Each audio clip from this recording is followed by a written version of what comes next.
Hi, I'm Chanel and this is Spirited Stardust, and today I'm doing the first week of June book wrap-up. I've decided to do weekly wrap-ups because I'm back to my regular voracious reading. So we'll start with the books I read this month, with the graphic novels, then the fiction and the non-fiction, and at the end I'll include a spoiler section if there's spoilers. I could have tickled my nose. So we'll start with the stats. I printed them out, I'm very organised. So this week I read 4 fiction books, 1 graphic novel and 2 non-fiction for a total of 7 books read this week. I was on holiday, so the majority of these books were on my Kobo, so I'll just include pictures of them online. Hello, darling. So we've got the graphic novel first, and it's called Pretty Deadly. And it's by Kelly Sue Connick and Emma Rios. And it's sort of like, they say it's magical realism with Western brutality and the origin story of Death's daughter. So I gave this, I think I gave it 2.75 stars. It's very somber and a bit morose, graphic violence. The actual story, I don't feel like it was written well. It was hard to follow along with what was happening. It was just, I found I didn't care at all for the characters in the book. Yeah, it just didn't grab my attention. I found it hard to follow along, didn't like the characters, didn't like the overall just vibe of the book. So for me, it's just not what I want to read about. So I won't be reading any more in this series, but that is Pretty Deadly. Then we've got the other fiction books. Okay, so we've got All of Us Villains by Amanda Foody. I gave this 2 stars because I DNF'd it. So any book that I DNF, I give 2 stars. So for me, the reason why I gave it 50, I like to give books 50 pages, and after 50 pages, I don't care, I'm not invested, I'm bored, I DNF them because I don't have time to read a book that I don't want to. And for this one, the reason I didn't want to read it was because it was a bit young. So they are teenagers. Oh, I should read the blurb of it. The blood moon rises, the blood veil falls, the tournament begins. Every generation, at the coming of the blood moon, 7 families in the remote city of Ilvernath each name a champion to compete in a tournament to the death. The prize, exclusive control over a secret wellspring of high magic, the most powerful resource in the world. I'm not going to read the rest. This had way too many POVs for me. It was just, every chapter was another POV, and I was like, this is too big. Inundating to have 4+ POVs straight out the gate. So, and I also didn't care about any of the all the POVs, none of them were interesting to me. So DNF'd it at 50 pages. Next up we have Black Wings, Grey Skies, Black Hat Bureau #4. So this is a 4th in the series by Hayley Edwards. As you can tell, I'm the 4th book in, so obviously I enjoy the series. I gave this one 4 stars. The synopsis is monsters with a taste for children are nothing new, but fairy tales never mention this nightmarish predator. Rue has her hands full tracking the creature hunting the streets of Charleston, but a call from home divides her attention and her loyalties. A stranger has come to Hollis Apothecary, asking questions that prickle the hairs on her nape, but she can't abandon the victims based only on a bad feeling. The pit in her stomach grows when the stranger takes a hostage and makes his demands. He wants to talk to Rue face to face, or else. What he has to say will change her life and her perception of her past forever. So I like this series. You've got Rue, who was a former real dark witch. They used to eat hearts, and she sort of saw the light because of a particular situation. And she's a good girl now. She fights for the good guys. And you've got her love interest, Aza, who's, I think he's half demon, half fae, something like that. I love their relationship. It's real slow. It's real slow, guys. We're the 4th book in, and they just pick it up a little bit in this one, even though they're full adults. And that's largely because you've got her best friend, a golem named Clay, who's just acting as a giant cock blocker. Like, all the books, every time they just start to kiss, he's like, time out, guys, none of that on my watch. And I'm just like, they're like mega adults, full adults. They can't even make out. Like, it was a bit much. I'm not gonna lie, I was getting really frustrated. I was frustrated reading about it at this point. I can't imagine how frustrated Asa was. But they finally, it spices up a little bit in this one. I was actually thinking for a second there, is this a PG rated book? Like, is that what this is? Is that why there's nothing happening besides a smooch every now and again? But no, it does pick up in this book. So their relationship progresses, which is great. I still love their hijinks. It's always like a different adventure every book, different mysteries to solve, and they're always fun. It's really just, it's a fun read. It's entertaining. My biggest thing was the revelation of who the stranger was at the end. I won't talk about that here. I'll leave that for the spoilers, but I liked that bit. Okay, I'll continue reading this series. Next we have Dragon Unleashed, the second in the Fallen Empire series by Grace Draven. I gave this 3.5 stars. Magic is outlawed in the Krail Empire and punishable by death. Born with the gift of earth magic, the free trader Halani keeps her dangerous secret closely guarded. When her uncle buys a mysterious artifact, a piece of bone belonging to a long-dead Draga, Halani knows it's far more than what it seems. I won't read any more so I don't spoil anything, but I love Grace Draven. Adore her. This one fell a bit flat for me. I loved the first in the series. I think it was called Phoenix Unbound. That was a 5 out of 5 star read for me. So obviously coming off that as the first book in the series, I was like, oh, this must be great.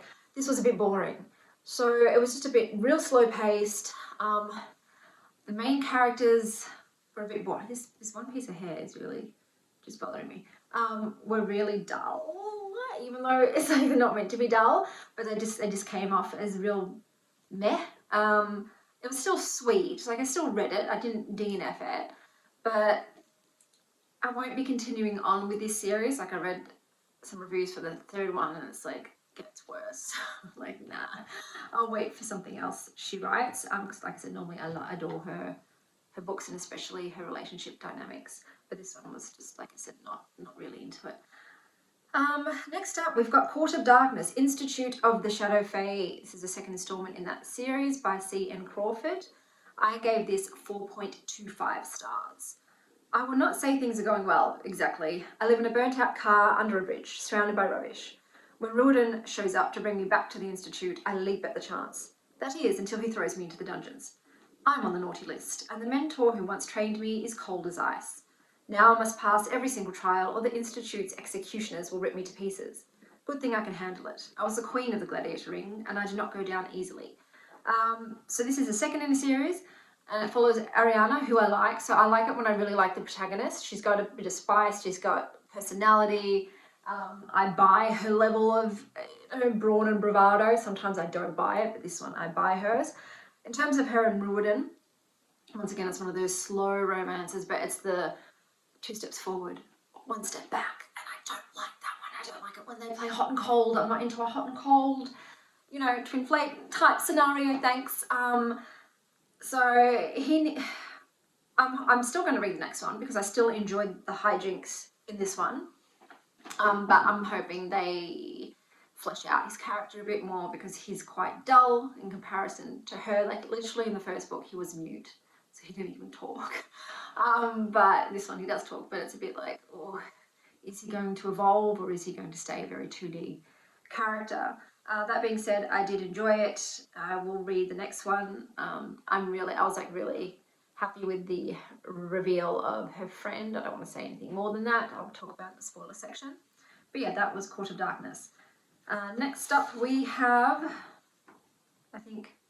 that's the 4 fictions. So we've got the non-fictions. So first up we've got Real Love, The Art of Mindful Connection by Sharon Salzberg, and I gave that 3.25. You're a person worthy of love. You don't have to do anything to deserve all the love in the world. Real Love is a creative toolkit of mindfulness exercises and meditation techniques that help you to truly engage with your present experience and create deeper love relationships with yourself, your partner, friends and family, and with life itself. This was okay. there were some things that I did glean from it. So if I do learn anything new, or I do find that I've come away with a shifted mindset, then that's great. That's why I got a 3.25. But it's not one I would read again. There was a lot of it that I just, cast aside, but I still enjoyed what I did learn from it. Next up, we've got The Simplicity of Cozy, Hygge, Legum, and the Energy of Everyday Pleasures by Melissa Alvarez. I gave it 3.25. I feel like I'm going to sneeze. Oh no. Sorry, excuse me. Make cozy your way of life with this inspiring guide on connecting to the positive energy of simple, everyday moments. Known around the world as Hygge, Legom, and other similar terms, cozy and balanced living helps you improve your health, happiness, and spirituality by understanding and feeling the frequency of people, animals, places, and situations. It's a beginner's guide to self-care, presents a variety of topics. So, I can't believe I just sneezed on camera, that's embarrassing. But this one I gave 3.25 stars. It's okay. It does touch on a lot of different topics, which is great. Most of them I'm already familiar with, but I don't mind reading about things I'm already familiar with. But it did have a broad selection of self-care and concepts like Shinrin Yoku, which is forest bathing. So it didn't just touch on Legum and Hygge, although if like the word cozy is quite used in this book. I did find it at times a little repetitive and a little preachy. So those were the only two qualms I had with it. Otherwise, it was an enjoyable read. It was a nice, simple read, on a rainy day. So I did enjoy it. Like I said, maybe I should give it 3.5 stars, but I put 3.25, so obviously that's the way I was feeling about it. But yeah, I haven't got a kid's book today. I totally forgot, and we didn't take any children's books with us on our holiday, so that'll be next week. No kids corner today, folks. Apologies. That's it for the non-spoilery section. So if you don't want to hear any spoilers or more of my opinions, I bid you adieu. And to those who are cool with the spoilers, here we go. So I'm going to start with Black Wings, Grey Skies, Black Hat Bureau, straight to the strange reveal. So her dad's alive. Amazing, amazing, amazing. He's not dead. Her grandpap has been telling lies. That's what the dad says. So it's a he said situation where he's like, your grandfather lied to you. I'm the victim. I love you. I'm here for you. Grandfather's a bad guy. I'm here to destroy him because on your mother's death, I made a vow of vengeance on her behalf to destroy my dad, your grandfather. And unfortunately, that's what I have to do. So poor Rue was hoping for a reunion with her dad, who she thought was dead, and it's like, I can't, babes. I got a dude to kill, and then I'm gonna cark it as soon as it's done. So it's a bit sad, but it was just like awful. It's right there. It literally came out at the end, and it's like, I'm intrigued. It's really enlivened the series again, because we are the 4th book in. So sometimes I know with some series they can get a bit stale, but this has just really brought it back to life again. And I'm all like, what's she gonna do? Who's she gonna believe? There's all sorts of intrigue unfolding. I really hope her and Asa progress in their relationship. Like I said in the next one, they are adults. He's there for her. Like, I know they've said that because of her past as a dark witch, it's got a certain name, I can't remember, Blood Witch, Dark Witch, whatever it is, Black Witch, I think it's Black Witch. She used like sex as part of her rituals and magic, and so she's like really like become pretty much a virgin again, in terms of she just doesn't want to engage sexually with anyone. She seems to have some anxiety about it, but I'm like, oh, it's Asa though. Like, he's completely 100% loyal, like the most loyal person. He's a safe person. He respects your boundaries. I just feel like they've known each other for a while now. Like, this is the 4th book in. They've been through all sorts of situations together, and I just feel like, do you not have, like, I understand her reticence, but I'm hoping like they can overcome and just do more than a little, little peck here and peck there. I just want a bit more spice. It's got a little bit, but I like a bit more, is what I'm saying. Like, I don't even have to go all the way. Just some more, real tense, sexy situations would be great.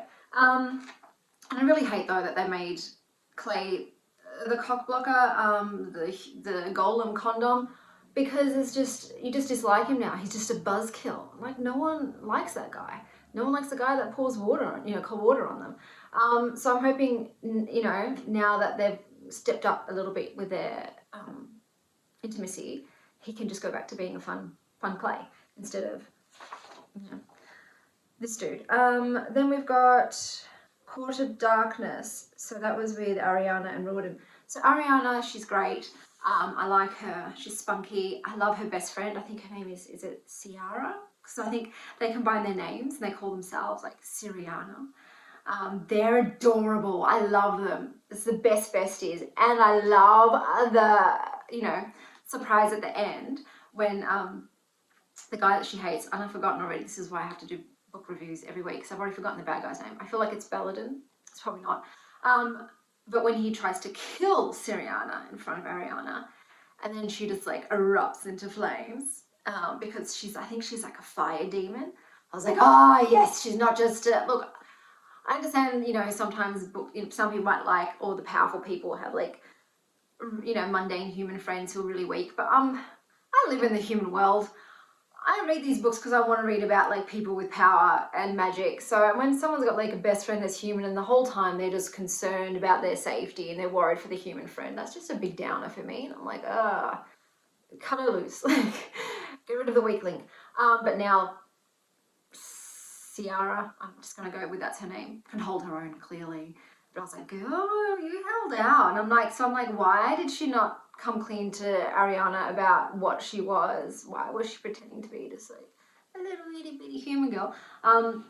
So I'm interested to see how that unfolds. And her and Rawdon, yeah, like I said, I don't like the cold fish sort of angle that he's got going on at the moment. I want a bit more passion from him, a bit more interest. You know, now that he's sort of said that he's into her, like, okay, well, show it, bro. Like, don't make it that she's the only one that's, you know, doing it. So, one thing, I'm going to go back to Black Wings, Grey Skies. There was a scene, I feel like I've got lipstick on my teeth. There was a scene, and Rue, they're about to be intimate, and she has a freak out, and she decides that she's just going to run naked out of the house, like literally run away from him. And I just felt like, it's a bit immature. Like, she literally jumps out a window and just runs starkers, and he's chasing her in his jogs, and, you know, has to tackle down and calm it down. But like, we don't have to do anything. Like, just come in the house. We can talk, or I can just leave you alone. I just thought that was a bit ridiculous, but they used it as like a plot thing where a conversation piece, because then Clay's like, saw you guys on the cameras. And I'm like, no. So that, I just felt like that scene was just really out of place, like a bit redonkulous. So I'm hoping that she doesn't keep veering onto this like ridiculous path, because it sort of diminishes the badassness of Rue. Like, she's meant to be like, everyone fears her. She's so mega powerful, and then she's acting like a 15-year-old when it comes to, you know, this stuff. Like I said, I understand if she's got some trauma and she's got hesitations, but she's going about it in this really bizarre way for someone who's like really old. I don't even know how old she is, but I assume she's like definitely over 60, even though they all look like they're 20 years old. So it just seems really out of place. Like, she's so level-headed and rational, and you can hear it in her thoughts, like talking about like why she feel like she can't be intimate. So it's like pure logic and like understandable, but then like, oh, I'm just gonna just jump out a window fully naked and run away. It's like, it doesn't marry up with the rest of her character. Like, she's been in situations where she has been, you know, attacked, both, you know, physically, sexually, or whatever. She's been in harrowing situations, and yet all those times she's acted in a certain way. So it just felt really out of place, and it took me out of the story a little bit. But I think that's all I've got to say in terms of spoilers, because I've got nothing really to add to the other ones. But so thanks for coming along this probably rambly video. Like I said, I'm still a bit unexhausted. Haven't caught up on my sleep yet, but I wanted to get it done because I'm about to start reading some other books, and I don't want them to muddle in my head. But I hope you have an extraordinary day, and as always, stay wild, star child.